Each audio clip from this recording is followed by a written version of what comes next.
Video श्रृंखला में आपका स्वागत है। मैं हूं मिथिलेश सोलंकी, सहायक आचार्य इतिहास।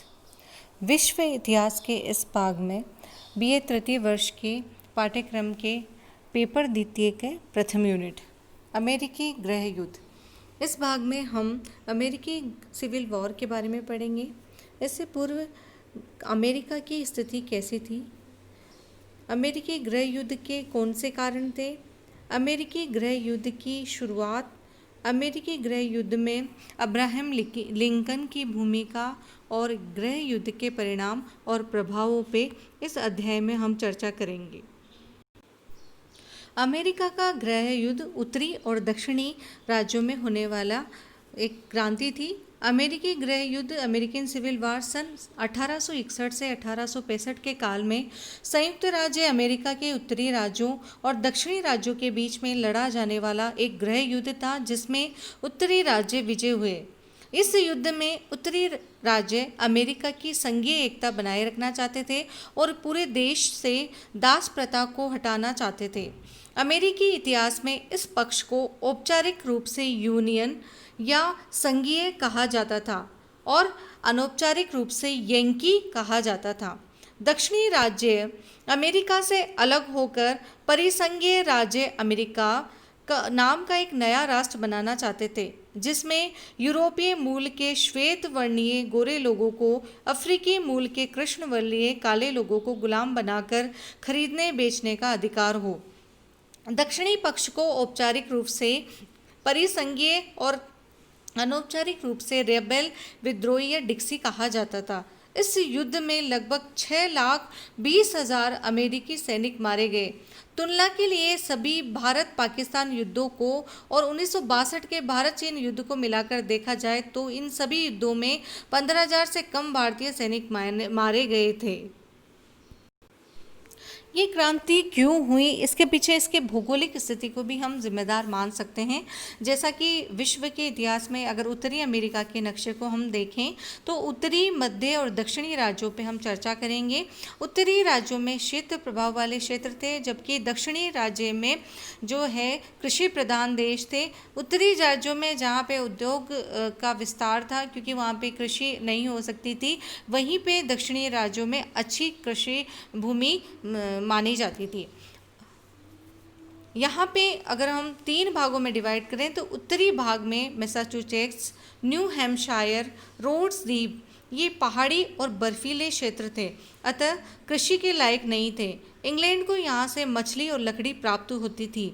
मध्य भारत में न्यूयॉर्क, न्यू जर्सी, मैरीलैंड आदि थे। इन क्षेत्रों में शराब और चीनी जैसे उद्योग थे। दक्षिणी भाग में उत्तरी कैरोलिना, दक्षिणी कैरोलिना, जॉर्जिया, वर्जीनिया आदि थे। यहाँ की जलवायु गर्म थी और खेती के लिए उपयुक्त थी।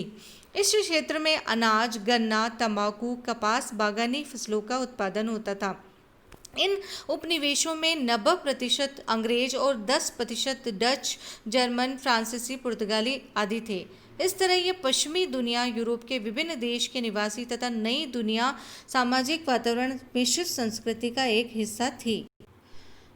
किसी भी क्रांति होने के पीछे वहाँ पे कारण जिम्मेदार रहते हैं। तो आइए हम अमेरिकी गृह युद्ध के कारणों पर चर्चा करें। और तो हमने इसको 2 भागों में विभाजित कर लिया है और अंतर का आधार क्या है, उत्तरी राज्य और दक्षिणी राज्यों में अंतर का आधार। सबसे पहले हम इसमें आर्थिक विषमता की चर्चा करेंगे कि उत्तरी जो राज्य थे वो विकसित औद्योगिक क्षेत्र थे, यहाँ यातायात के अच्छे साधन थे, मशीनों का प्रयोग किया जाता था और आर्थिक क्षेत्र में प्रगति हो रही थी। यहाँ के जो श्रमिक थे वो वेतनभोगी थे। कोयले और लोहे का उत्पादन प्रचुर मात्रा में होता था। जनसंख्या अधिक थी और तेज वृद्धि हो रही थी। वहीं पे दक्षिणी राज्यों में कृषि और बागानी अर्थव्यवस्था थी। मजदूर की ज़्यादा आवश्यकता पड़ती थी और इसकी वजह से उन्हें दास प्रथा उनके लिए ज़रूरी थी। जनसंख्या कम थी और उनकी जो वृद्धि थी वो भी कम हो रही थी। तो ये जो आर्थिक विषमता थी वही गृह युद्ध का कारण बनी। दूसरा, अगर हम व्यापारिक नीति की चर्चा करें तो उत्तरी राज्यों में पूंजीवादी अर्थव्यवस्था थी। विदेशी प्रतिस्पर्धा से बचने हेतु इन्होंने संरक्षणवादी नीतियों को अपना रखा था। हस्तक्षेप की नीति से उत्तरी राज्यों को फायदा हो रहा था, वहीं पे दक्षिणी राज्यों का नुकसान हो रहा था। विनिर्मित वस्तुओं की कीमतें बढ़ती जा रही थी। तो ये जो थे, ये सारे जो व्यापारिक और आर्थिक विषमता उत्तरी और दक्षिणी राज्यों में अलग अलग थी। इसी प्रकार अगर हम दास प्रथा की चर्चा करें तो उत्तरी राज्य दास प्रथा को मानवता के लिए कलंक मानते थे। वो दास प्रथा, वो नहीं चाहते थे कि यहाँ दास प्रथा रहे। वहीं पे दक्षिणी राज्य इसे एक अनिवार्य आवश्यकता मानते थे, क्योंकि कृषि के लिए श्रम की अत्यधिक आवश्यकता पड़ती थी। नए राज्यों का प्रवेश एवं विधायिका में प्रतिनिधित्व, ये सबसे बड़ा कारण था। संविधान में मेसन डिक्सन सीमा, जो पेंसिल्वेनिया की दक्षिणी सीमा थी, एवं जो मिसौरी प्रवेश के बाद में जो नई सीमा थी वो 36 डिग्री 30 मिनट अक्षांश को विभाजक रेखा माना। पश्चिम की ओर विस्तार, ये जो राज्य थे दास युक्त राज्य मिसौरी, टेक्सास, कैंसस, नेब्रास्का, दास मुक्त राज्य कैलिफोर्निया। तो इन सब की वजह से भी नया विवाद हुआ। दक्षिणी राज्यों में दास राज्यों के रूप में विलय से केंद्रीय विधायकों में दासों का प्रतिनिधित्व लगातार बढ़ गया और कुल जनसंख्या के 3/5 आधार पे ये हिस्सा हो गया। इसके अलावा कैंसस तथा नेब्रास्का का प्रवेश, ये दोनों राज्य 36 डिग्री 30 अक्षांश के उत्तर में थे, परंतु इन्हें 1854 में दास राज्य के रूप में प्रवेश दे दिया गया था। दक्षिणी राज्यों में दास युक्त राज्यों का पक्ष मजबूत हुआ और यहीं से विवाद का शुरू हुआ, क्योंकि संविधान में विधायिका में इनके दासों की संख्या बढ़ती जा रही थी। इनका एक कानून था, भगोड़ा दास कानून। इस कानून के तहत भागे हुए दासों को दक्षिणी राज्यों को वापस उत्तरी राज्यों को लौटाना पड़ता था, परंतु उत्तरी राज्यों ने भागे हुए दासों को संरक्षण दिया, इन्हें वापस नहीं लौटाया। दक्षिणी राज्यों को वापस नहीं लौटाना इनकी सबसे बड़ी जो परेशानी थी, वो एक ये गृह युद्ध का कारण बन गई। जो दक्षिणी राज्य थे वो चाहते थे कि हमारे जो भागे हुए दास है जो उत्तर में जाके बस जाते हैं उनको वापस करें। वो भगोड़ा दास कानून का पालन करवाना चाहते थे और उत्तरी राज्य नहीं मानना चाहते थे। इस जो गृह युद्ध था उसमें हम अब्राहम लिंकन की भी चर्चा करेंगे। अब्राहम लिंकन की भूमिका बहुत ही महत्वपूर्ण है। दास प्रथा के विरोध में स्वतंत्र श्रम की विचारधारा से युक्त रिपब्लिकन पार्टी के उम्मीदवार अब्राहम लिंकन के राष्ट्रपति 1860 में बनने पर उन उत्तरी राज्यों को संरक्षण मिला। अब्राहम लिंकन जो थे वो दास प्रथा के घोर विरोधी थे। वो नहीं चाहते थे कि दास प्रथा हो, वो नहीं चाहते थे कि जो मनुष्य है उनको दास बनाया जाए, वो मानवता के लिए से कलंक मानते थे। दक्षिणी राज्य आशंकित थे और उन्होंने इस वजह से विद्रोह कर दिया। जैसे ही 1860 में अब्राहम लिंकन राष्ट्रपति बने तो दक्षिणी राज्यों ने विद्रोह की शुरुआत कर दी। अब किस प्रकार गृह युद्ध की शुरुआत होती है? दक्षिणी राज्यों में जो पहली प्रतिक्रिया थी कैरोलिना द्वारा दी गई और उसने संघ से अलग जो होना की घोषणा कर दी। वो जो बड़ा संघ था उसने कहा कि नहीं, हम संघ के साथ नहीं रहेंगे, हम संघ से अलग होंगे। और सबसे पहली जो इसकी शुरुआत की वो जो कैरोलिना ने शुरुआत कर दी। उसके बाद लगातार दक्षिणी राज्यों ने होड़ सी मच गई कि हम संघ से अलग होंगे। फरवरी 1861 तक Mississippi, Florida, Alabama, Georgia, Louisiana व टेक्सास ने भी संघ से विच्छेद कर जेफरसन डेविस को अपना नया राष्ट्रपति नियुक्त कर दिया। पहला जो था वो संघ से विच्छेद, यानी अब्राहम लिंकन उत्तरी राज्यों के और दक्षिणी राज्यों ने अपना जेफरसन डेविस को नया राष्ट्रपति नियुक्त किया। इसी के साथ ही यहीं से गृह युद्ध की शुरुआत होती है। जब दो विचारधाराएं आ गई अलग अलग, दो राष्ट्रपति की नियुक्तियां हो गई, संघ से अलग हटना शुरू हो गया, तो यहीं से विवाद भी शुरू हो गया। जब दक्षिणी कैरोलिना से सुस्टर के किले पर बम फेंक संघ के विरुद्ध युद्ध छेड़ दिया, तो यहीं से गृह युद्ध की प्रथम शुरुआत मानी जाती है। इस युद्ध को प्रथम आधुनिक युद्ध की संज्ञा दी जाती है। अमेरिकी गृह युद्ध को प्रथम आधुनिक युद्ध माना जाता है। इतिहास में यह प्रथम युद्ध था जिसमें बख्तरबंद युद्धपोतों ने संघर्ष किया। पहली बार व्यापक रूप से तोपखानों, गोला बारूद का प्रयोग किया गया। समाचार पत्रों ने युद्ध गतिविधियों का विस्तृत विवरण दिया और जनमत को प्रभावित किया। पहली बार घायल सैनिकों की चिकित्सा का सुव्यवस्थित ढंग से प्रबंधन किया गया था।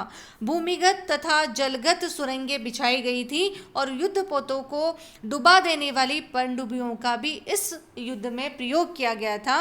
इस प्रकार आधुनिक तकनीक पे आधारित ये जो युद्ध है उसे प्रथम आधुनिक युद्ध की संज्ञा भी दी जाती है। प्रचार प्रसार काफ़ी मात्रा में हुआ, काफ़ी जनधन की हानि हुई और इस जो गृह युद्ध था उसमें अगर हम कहें कि अब्राहम लिंकन की जो भूमिका है वो महत्वपूर्ण है तो इसमें हम अब्राहम लिंकन ने क्या क्या भूमिका निभाई उस पर हम चर्चा करते हैं। सबसे पहले तो अब्राहम लिंकन ने सभी को यह कहा कि ये जो संघ है वह अविनाशी राज्यों का अविनाशी संघ है। इस संघ को तोड़ा नहीं जा सकता और कोई भी संघ को तोड़ नहीं सकता। दक्षिणी राज्यों द्वारा संघ से अलग हो जाने के कारण लिंकन ने घोषणा की कि संयुक्त राज्य अमेरिका संघ अखंडनीय है और शाश्वत है। इस संघ से कोई भी अलग नहीं हो सकता। उनके ये शब्द थे, अगर हम सभी दासों को मुक्त कर संघ को बचा सके तो हम ऐसा करेंगे। अगर हम दासों को मुक्त किए बिना संघ को बचा सके तो हम ऐसा करेंगे। अगर कुछ दासों को मुक्त कर तथा कुछ को मुक्त नहीं करके संघ को बचा सके तो हम वैसा भी करेंगे। अब्राहम लिंकन यानी अंततः उनकी भावना थी कि संघ जो है उसको तोड़ा नहीं जा सकता। लिंकन ने कूटनीति से काम किया। लिंकन की कूटनीतिक कुशलता के जरिए दक्षिणी राज्यों का विदेशों से संबंध उन्होंने बनने नहीं दिया। उन्होंने काफ़ी कोशिश की दक्षिणी राज्यों ने कि कैसे भी विदेशों से जो संपर्क साधा जाए और उत्तरी राज्यों के खिलाफ युद्ध किया जाए, लेकिन लिंकन की कूटनीति की वजह से वो ऐसा करने में सफल नहीं हुए। उसने सेनाओं को संगठित कर दक्षिण के सशस्त्र संघर्ष की जो चुनौती थी उसको तोड़ा। प्रारंभ से ही उसने सेनाओं का मुख्य लक्ष्य दक्षिणी प्रदेश पर अधिकार करना नहीं वरन परिसंघ की सेनाओं का विस्तार करना बताया। दास प्रथा का सबसे पहले जो अब्राहम लिंकन में जो काम किया, दास प्रथा का उन्मूलन, दास प्रथा को समाप्त करना। 1861 में अब्राहम लिंकन ने दास प्रथा का उन्मूलन कर दिया और उन्हें राष्ट्रीय सेनाओं में सम्मिलित होने के लिए बुलाया, आमंत्रित किया और सेना में दासों को शामिल किया। अंततः लिंकन के प्रयासों एवं कूटनीति कुशलता के जरिए उत्तरी राज्यों की जीत हुई और इसी के साथ 1865 ईस्वी में गृह युद्ध समाप्त हो गया। 15 अप्रैल 1865 को जॉन विल्किंसन ब्रथ द्वारा अब्राहम लिंकन की हत्या कर दी गई।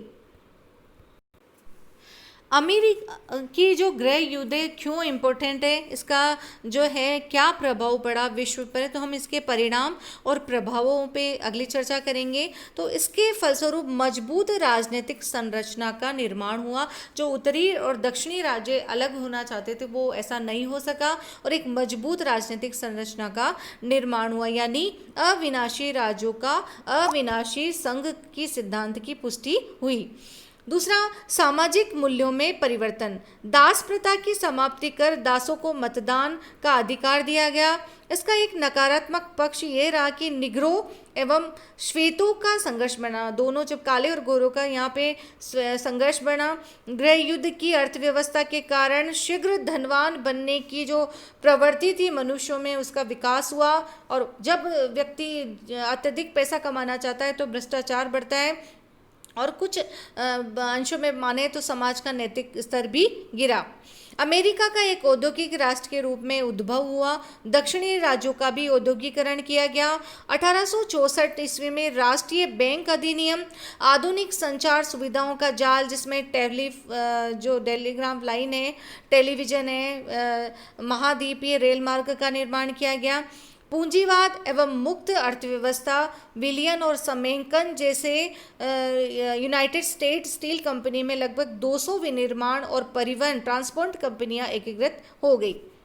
ये सारे अमेरिका की औद्योगिक प्रवृत्ति को दिखाते हैं, क्योंकि उत्तरी राज्यों की प्रवृत्ति के साथ साथ औद्योगिक प्रवृत्ति के साथ साथ दक्षिणी राज्यों की औद्योगिक उसकी अर्थव्यवस्था का भी विकास हुआ। महिलाओं की अगर भूमिका की बात करें तो महिलाओं की भूमिका का विस्तार हुआ। पहले उन्हें मताधिकार का उपयोग नहीं दिया जाता था। मताधिकार और रोजगार में अब उनकी भागीदारी हुई। तो गृह युद्ध के परिणामों को देखकर अमेरिकी गृह युद्ध को एक शल्य चिकित्सा की संज्ञा दी गई, जो अमेरिका के लिए अनकहा आशीर्वाद बन गई।